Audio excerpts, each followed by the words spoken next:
அன்பார்ந்த புதுகை எக்ஸ்பிரஸ் உறவுகள் அனைவருக்கும் வணக்கம். நான் உங்கள் வடிவேலு. இன்று அரசியல் அறிவோம் நிகழ்ச்சியில் நாம் ஒரு முக்கியமான அமைச்சரை பற்றி தான் பேசப் போகிறோம். யார் இந்த அமைச்சர்? திமுகவின் செல்லப்பிள்ளை, திமுக அமைச்சரவையின் இளைஞர் மற்றும் திமுகவின் நட்சத்திரமாக செயல்படும் சிவா வி மெய்யநாதன் அவர்களைத்தான் இன்று அரசியல் அறிவு நிகழ்ச்சியில் பார்க்க போகிறோம்.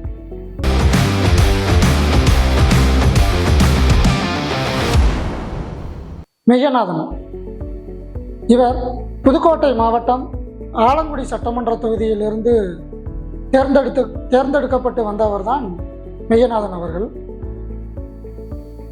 இவர் பொதுவாக ஒரு கிராமப்புறத்திலிருந்து வந்த ஒரு அரசியல்வாதி என்ற பெருமை அவருக்கு எப்பொழுதும் உண்டு. புதுக்கோட்டை மாவட்டத்தின் ஆலங்குடி அருகே உள்ள மரமடக்கி என்ற விவசாய குடும்பத்தை சேர்ந்தவர் தான் மெய்யநாதன் அவர்கள். MCA பட்டதாரியான இவர் பட்டப்படிப்பை முடித்த கையோடு அரசியலையும் தனது அடுத்த கையில் எடுத்துக்கொண்டு சென்னைக்கு நகர்ந்தவர் தான் மெய்யநாதன் அவர்கள்.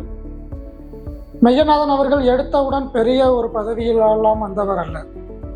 மெய்யநாதன் அவர்கள் திமுகவில் அடிமட்ட தொண்டனாக இருந்து படிப்படியாக உயர்ந்து இன்று ஒரு அமைச்சராக உயர்ந்த ஆள் என்று சொன்னால் அது ஆலங்குடியின் பெருமை மிக்க ஒரு செய்திதான் என்று மக்கள் அனைவரும் கூறுவார்.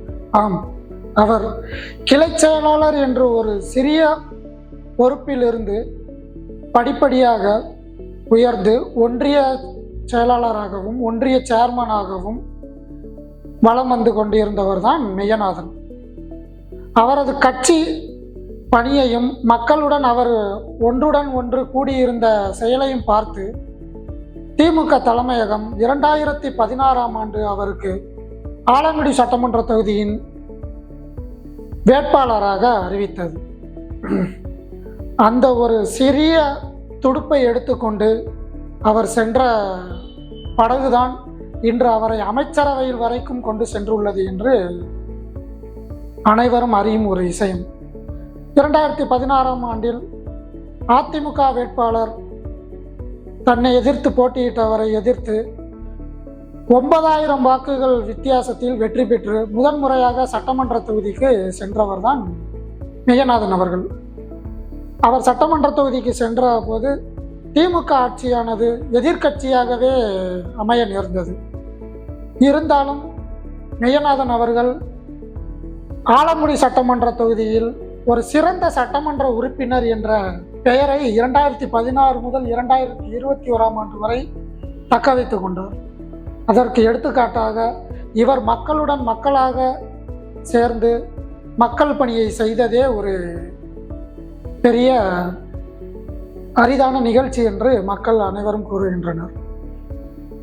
இவர் 2016 to 2021ஆம் ஆண்டு ஆலங்குடி தொகுதியில் இருந்த பெரிய பெரிய பிரச்சனைகளான குடிநீர் பிரச்சனைகள், சாலை வசதிகள், மின் விளக்குகள், இந்த பிரச்சனையை எப்படியெல்லாம் இதை சரி செய்ய முடியும் என்று ஆராய்ந்து அரசு அதிகாரிகளுடன் தொடர்பு கொண்டு கிராமப்புறங்கள் வீடுதோறும் சென்று அவர்களுடைய பிரச்சனைகள் என்னவென்று கூறி தெரிந்து கொண்டு அனைத்து பிரச்சனைகளுக்கும் தீர்வு கண்டவர் தான் இந்த சிவா வி மெய்யநாதன் அவர்கள். அவர் செய்த அந்த நலத்திட்டங்களாக இருக்கட்டும், மக்களின் அன்பை பெற்றதாக இருக்கட்டும், என்னவாலோ அவரை 2021ஆம் ஆண்டும் திமுக தலைமையகம் மீண்டும் அதே தொகுதியில் ஆலங்குடியில் சட்டமன்ற வேட்பாளராக அறிவித்தது. 2021ஆம் ஆண்டு மெய்யநாதன் அவர்கள் நன்கு பரிச்சயப்பட்ட ஒரு வேட்பாளராகவே அப்பகுதியில் வலம் வந்தார். தன்னை எதிர்த்து போட்டியிட்ட அதிமுக வேட்பாளரை எதிர்த்து அதிக வாக்குகள் வித்தியாசத்தில் வெற்றி பெற்றார். அவர் வெற்றி பெற்ற கையோடு திமுக தலைமையகமும் ஆட்சியை பிடித்தது. திமுக தலைவர் மு.க. ஸ்டாலின் அவர்கள் பதவியேற்ற பொழுது இளைஞரின் துடிப்பான இளைஞராக இருந்ததாலும் மக்களின் நல் அன்பை பெற்றிருந்ததாலும் மெய்யநாதன் அவர்களுக்கு அமைச்சர் பதவியை கொடுக்க வேண்டும் என்று திமுக தலைமையகம் விரும்பியது. இவருக்கு கொடுத்த துறை திமுக தலைமையகம் எதற்கு கொடுத்தது என்றால், அவர் சுற்றுச்சூழல் மீதும் விளையாட்டுத்துறை மீதும் அதீத ஆர்வம் வைத்து கொண்டிருந்தார். ஏனென்றால் விளையாட்டுத்துறை என்பது அவருக்கு மிகவும் பிடித்த ஒரு துறை. அதனாலேயே ஆலங்குடி தொகுதியில் கிராமப்புறங்களில் நடக்கும் கிரிக்கெட், கபடி, கைப்பந்து என அனைத்து போட்டிகளையும் பங்கு பெற்று அதை பங்கு பெறுவது மட்டுமல்லாமல் வீரர்களை ஊக்கப்படுத்தி அவர்களுக்கு பரிசுகளையும் வழங்குவதை வழக்கமாகவே கொண்டு இருந்தார். இவர் சட்டமன்ற உறுப்பினராக இருக்கும்பொழுது அவரது ஆலங்குடி தொகுதியில் 1,00,000க்கும் அதிகமான மரக்கன்றுகளை அமைச்சர் அவர்கள் தொகுதி பூரா தமது கட்சி நிர்வாகிகளும் மக்களோடு சேர்ந்து நடவு பணியில் ஈடுபட்டார். அதையெல்லாம் கவனித்த திமுக தலைமையகம்தான் அவருக்கு 2021ஆம் ஆண்டு இளைஞர் நலன், விளையாட்டுத்துறை மற்றும் சுற்றுச்சூழல் துறை அமைச்சராக பதவி கொடுத்து அழகு பார்த்தது.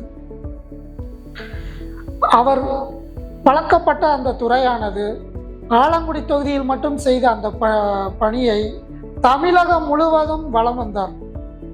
எங்கு சென்றாலும் விளையாட்டுத்துறையை அதீதப்படுத்தி அவர்களை ஊக்கப்படுத்தி அவர்களை தமிழ்நாடு, இந்தியா அளவிற்கு விளையாடுவதற்கான முயற்சிகளை மேற்கொண்டவர் தான் மெய்யநாதன் அவர்கள்.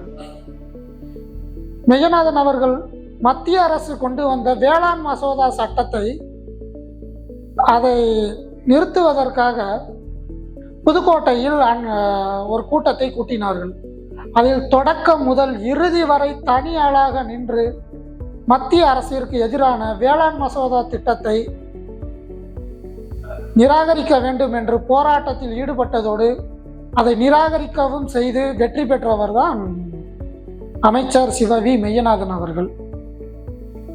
மெய்யநாதன் அவர்களை யார் வேணாலும் எங்கே வேணாலும் போய் பார்க்கலாம். அது வீட்டிலையா இருந்தாலும் சரி, அலுவலகத்திலையா இருந்தாலும் சரி. ஏன்னா அவர் எப்பவுமே ஒரு மாணவர், இளைஞர்கள் அப்படிங்கிற ஒரு படையோடையே சூழ்ந்து இருப்பாப்புல. அதனாலேயே அவர் ஆலங்குடியோட செல்லப்பிள்ளையாக இருந்தவர் திமுக தலைமைக்கும் செல்லப்பிள்ளையாகவே இருந்தார். அவர் கொண்டு வந்த காவேரி வைகை குண்டாறு திட்டத்தினால் ஆலங்குடி சட்டமன்ற தொகுதி அவரை இன்றும் எங்கள் வீட்டில் ஒரு பிள்ளை என்ற ஒரு பெயரை எடுத்திருக்கிறார். அந்த அளவுக்கு குடிநீர் பிரச்சனையை சரி செய்து கொடுத்தவர் தான் அமைச்சர் சிவவி மெய்யநாதன் அவர்கள். அதிமுக காலத்தில் ஆலங்குடி தொகுதி சென்றிருந்தோம் என்றால் தெரிந்திருக்கும்.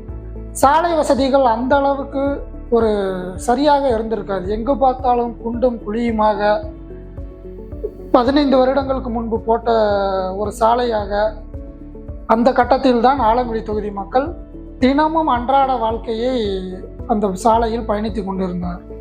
இதையெல்லாம் பார்த்த மெய்யநாதன் அவர்கள் தான் சட்டமன்ற உறுப்பினரான முதல் பகுதியிலேயே அனைத்து பகுதிகளுக்கும் தார் சாலையை இட்டு ஒரு நெடுஞ்சாலைத்துறைக்கு ஈக்குவலான ஒரு சாலையை மேம்படுத்தி கொடுத்து மக்களை சந்தோஷத்தில் ஆழ்த்தியவர் தான் இந்த அமைச்சர் மெய்யநாதன் அவர்கள். திமுக கழகத்தில் அமைச்சர் மெய்யநாதன் அவர்களின் பங்கு மிகப்பெரிய அலாதிய பங்காகும். ஏனென்றால் கொரோனா காலங்களில் மெய்யநாதன் அவர்கள் பம்பரமாய் சுழற்றி மக்களுக்கு தேவையான முன்னெச்சரிக்கை நடவடிக்கைகள், மருத்துவ வசதிகள், உபகரணங்கள் அனைத்தும் செய்து தந்தவர் மெய்யநாதன் அவர்கள். கொரோனா காலகட்டத்தில் மருத்துவமனையில் தேவையான ஆக்சிஜன்கள், மருத்துவர்கள் சரியாக இருக்கிறார்களா என்று ஆராய்ந்து அதை தலைமையிடத்திற்கு சொல்லி தொகுதியில் எதுவும் பற்றாக்குறையாக இருந்தால் அதை உடனடியாக தலைமையகத்துக்கு தெரிவித்து அதை பூர்த்தி செய்தவர் என்பவரும் மெய்யநாதன் அவர்கள்தான். மெய்யநாதன் அவர்கள் கோவில்களை புனரமைப்பது மற்றும் நீர்நிலைகளை மேம்படுத்துவது, பள்ளிக்கூடங்களை மேம்படுத்துதல் மற்றும் புதிய பள்ளிக்கூடங்களை கட்டும் முயற்சியில் ஈடுபடுவது என்று மக்களுக்கு என்னென்ன தேவை என்று அறிந்து சிறிய சிறிய உதவியானாலும் சரி, பெரிய உதவியானாலும் சரி, அவரே அந்த இடத்திற்கு சென்று ஆராய்ந்து அந்த குறையை நிவர்த்தி செய்து கொடுப்பவர் தான் மெய்யநாதன் அவர்கள். அதே சமயம் கொரோனா காலகட்டத்தில் வேளாண் மசோதா சட்டத்திற்கு எதிராக கிராம சபை கூட்டத்தில் தீர்மானங்கள் நிறைவேற்றப்பட வேண்டும் என்று திமுக தலைமையகம் கூறியது. ஆனால் அன்னைய காலகட்டத்தில் அதிமுகவின் ஆளுங்கட்சியாக இருந்த அமைச்சர்களாக இருக்கட்டும், முதல்வராக இருக்கட்டும், கிராம சபை கூட்டத்தில் இவர்கள் கலந்து கொள்ளக்கூடாது, தீர்மானத்தை நிறைவேற்றக்கூடாது என்றெல்லாம் பல முயற்சிகள் மேற்கொண்டாலும் அந்த முயற்சிகள் மெய்யநாதன் அவர்களிடம் பலிக்கவில்லை.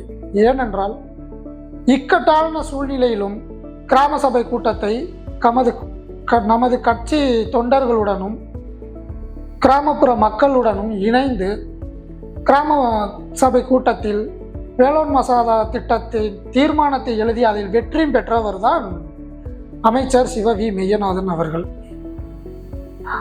அவரின் பேச்சாற்றலில் அனைவரும் ஈர்ப்பவர்.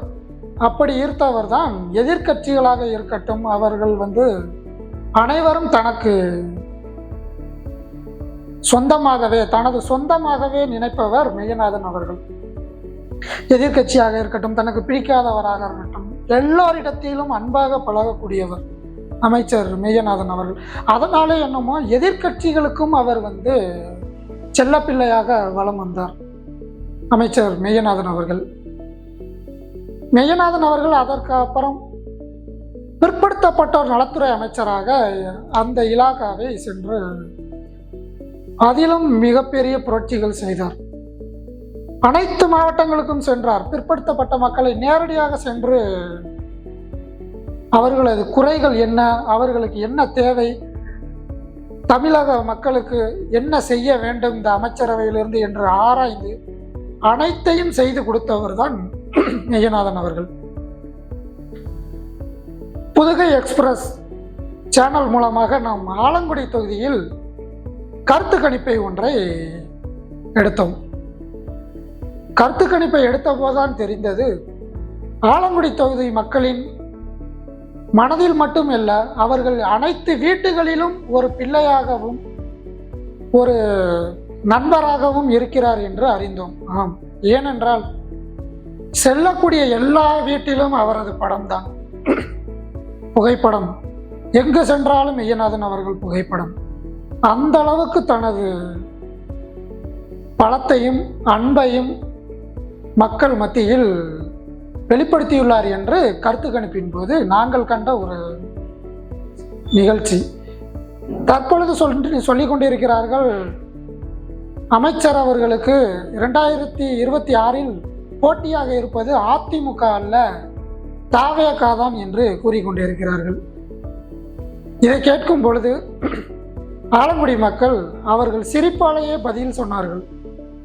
தாவேகா என்ற ஒரு கட்சி, அது ஒரு ஓரமாக இருக்கட்டும் தம்பி, அடுத்தபடியாகவும் 2026 எங்கள் மகன், எங்கள் அண்ணன், எங்கள் நண்பர் சிவ வி மெய்யநாதன் அவர்கள்தான் வெற்றி பெறுவார் என்று ஆணித்தரமாக கூறுகின்றனர்.